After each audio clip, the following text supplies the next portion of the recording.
Bismillahirrahmanirrahim. Assalamualaikum warahmatullahi wabarakatuh. Alhamdulillah ala kulli hal. Masih Allah beri kepada kita nikmat kesehatan sehingga masih bisa mengikuti mata kuliah studi kelayakan bisnis pada semester ini. Juga kami doakan semoga kita senantiasa dalam keadaan sehat walafiat. Amin amin ya rabbal alamin. Baiklah, kami dari kelompok 2. Saya Nita Alida Sariah Sibuan dengan NIM 18053026 bersama rekan saya. Perkenalkan, nama saya Putri Rahmayanti, NIM 18053027 dari jurusan Pendidikan Ekonomi, Fakultas Ekonomi, Universitas Negeri Padang. Di sini kami akan mempresentasikan hasil diskusi kami yang berjudul Aspek Pasar dan Pemasaran Mengukur Permintaan Pasar Secara Kuantitatif pada mata kuliah studi kelayakan bisnis yang diampu oleh dosen kita, Ibu Anur Fitri Hayati, SPD MPD. Baiklah, di sini kita akan membahas pertama apa sih yang melatar belakanginya. Di sini kita ketahui bersama bahwa suatu kegiatan bisnis banyak pihak, yaitu pihak yang memiliki berbagai kepentingan yang berbeda. Sementara itu, kondisi yang akan datang dipenuhi dengan ketidakpastian, maka diperlukan pertimbangan-pertimbangan tertentu di dalam memulai suatu bisnis tersebut, di mana pasar dari ataupun dasar dari pertimbangan-pertimbangan tersebut dapat diperoleh melalui suatu studi terhadap berbagai aspek mengenai kelayakan suatu bisnis yang akan dijalankan nantinya. Selanjutnya yaitu kita ketahui apa sih rumusan masalahnya. Yang pertama, apa konsep dasar dari peramalan. Yang kedua, bagaimana mengukur permintaan pasar secara kuantitatif. Dan yang ketiga, apa saja metode-metode yang digunakan dalam mengukur permintaan secara kuantitatif. Selanjutnya yaitu kita beralih pada materi yang pertama, di mana yaitu konsep dasar peramalan. Pada konsep dasar peramalan ini kita mengutip dari pendapat ahli, yaitu menurut R.K. Purvis Sherman dari Asia Pasifik mengatakan bahwa no one will believe you unless you have two numbers, go the research and get the numbers, yang artinya tidak ada orang yang akan percaya sama Anda kecuali Anda mempunyai angka. Pergi, lakukan riset dan dapatkan angkanya. Dalam artian saat melakukan peramalan atau forecasting, kita harus mendapatkan angka atau memiliki angka maupun kuantitas. Tidak cukup hanya memiliki data ataupun kualitas saja. Di mana yang pertama, berdasarkan waktu peramalan. Di sini ada 3 waktu. Yang pertama, peramalan jangka panjang. Pada peramalan jangka panjang ini kita mencakup waktu yang lebih dari 18 bulan. Yang kedua yaitu peramalan jangka menengah, yaitu mencakup waktu antara 2 sampai 18 bulan yang diperlukan dalam kaitannya dengan penanaman modal. Dan yang ketiga, peramalan jangka pendek, yaitu mencakup jangka waktu kurang dari 3 bulan. Adapun yang kedua yaitu tujuan langkah sistem peramalan. Yang pertama, menetapkan tujuan. Yang kedua, memilih unsur produk apa yang akan diramal. Yang ketiga, menentukan horizon peramalan. Yang keempat, mengumpulkan data yang diperlukan untuk peramalan. Dan yang kelima, membuat atau menghitung peramalan serta memvalidasi dan menerapkan hasil peramalan tersebut. Adapun konsep yang ketiga yaitu meramal dan mengukur permintaan pasar. Teman-teman bisa lihat di slide ataupun video yang kami tampilkan, ada merupakan rumus dari meramal ataupun mengukur itu sendiri. Baiklah, materi selanjutnya yaitu mengukur permintaan pasar secara kuantitatif. Nah, perlu kita ketahui bahwa peramalan kuantitatif dapat diterapkan jika tersedia data pada masa lalu.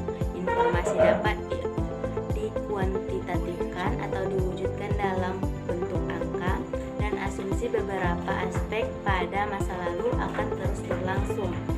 metode kuantitatif adalah metode peramalan yang sangat mengandalkan pola historis yang dimiliki. Di sini ada beberapa bagiannya. Yang pertama yaitu digunakan pada kondisi tersedianya informasi tentang masa lalu.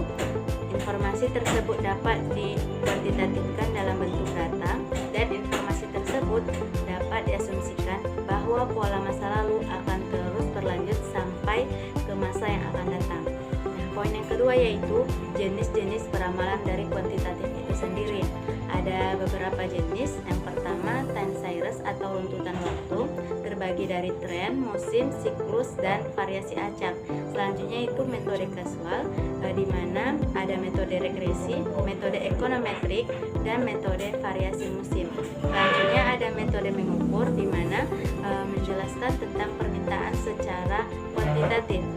Ada metode pertumbuhan, ada metode trend Lesper, ada metode pangsa pasar, ada contoh soal, metode akurasi peramalan, dan metode implikasi pada studi kelayakan bisnis itu sendiri.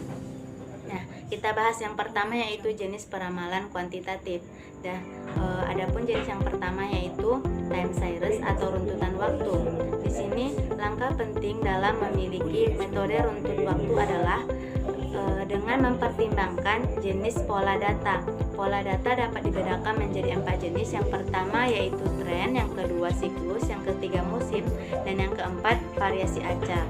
Pada metode time series berhubungan dengan nilai-nilai suatu variabel yang diatur secara periodisasi. Baiklah teman-teman, itu saja yang dapat saya sampaikan. Adapun materi berikutnya akan dilanjutkan oleh rekan saya Putri Rahmayanti. Kepada Putri dipersilakan. Nah, di sini saya akan menjelaskan materi mengenai metode-metode mengukur permintaan pasar secara kuantitatif. Nah, untuk yang pertama, kita akan membahas terkait metode pertumbuhan, yang mana pertumbuhan terkait dengan siklus hidup produk. Nah, pada awal siklus, untuk perhitungan persentase diperoleh dari jumlah pembeli pada setiap produknya dibagi dengan total keseluruhan pembeli atau konsumen. Kemudian dikali dengan 100%. Salah satu cara untuk menghitung persentase yaitu pada jumlah pembeli terbanyak, misalnya 72/120 dikali 100%. Nah, hasilnya 60%. Begitulah cara untuk menghitung presentasi yang lainnya. Nah, yang kedua menggunakan metode trend least square, yang mana persamaan tren dengan metode least square adalah Y sama dengan ABX. Nah, untuk yang selanjutnya yaitu metode trend least square, yang mana ini adalah suatu peramalan serangkaian waktu yang sesuai dengan garis tren terhadap serangkaian titik-titik data masa lalu, kemudian diproyeksikan ke dalam peramalan masa depan untuk peramalan jangka menengah dan jangka panjang. Tren adalah rata-rata perubahan dalam jangka panjang. Jika hal yang diteliti menunjukkan gejala pertambahan, maka tren yang dimiliki disebut sebagai tren positif. Jika hal yang diteliti menunjukkan gejala semakin berkurang, maka tren yang disebut adalah tren negatif. Salah satu metode tren yang digunakan adalah metode trend least square, yang mana untuk persamaannya adalah Y sama dengan A tambah BX. Nah, untuk metode ini paling sering digunakan untuk meramalkan Y karena perhitungannya lebih teliti. Nah, untuk metode yang ketiga yaitu metode pangsa pasar. Nah, pangsa pasar adalah proporsi total penjualan barang atau jasa suatu perusahaan dari berbagai sumber dibandingkan dengan total penjualan barang atau jasa pada industri tertentu selama periode waktu tertentu. Pangsa pasar ini biasanya dinyatakan dalam bentuk persentase. Nah, cara paling mudah untuk menghitung pangsa pasar ini adalah dengan membandingkan jumlah total penjualan untuk suatu perusahaan dan kemudian membagi jumlah itu dengan total penjualan untuk industri tersebut. Nah, untuk contoh soal dapat dilihat di slide yang saya tampilkan bahwa di soal ini membahas mengenai total market demand, yang mana dengan rumus N kali Q kali P dengan hasil 21 juta. Jadi teman-teman bisa mempelajari bagaimana menghitung total permintaan pasar, total market demand dengan contoh soal yang telah saya sediakan. Nah, mungkin hanya itulah yang dapat saya sampaikan. Jika ada kesalahan saya mohon maaf. Saya sudah dengan Assalamualaikum warahmatullahi wabarakatuh.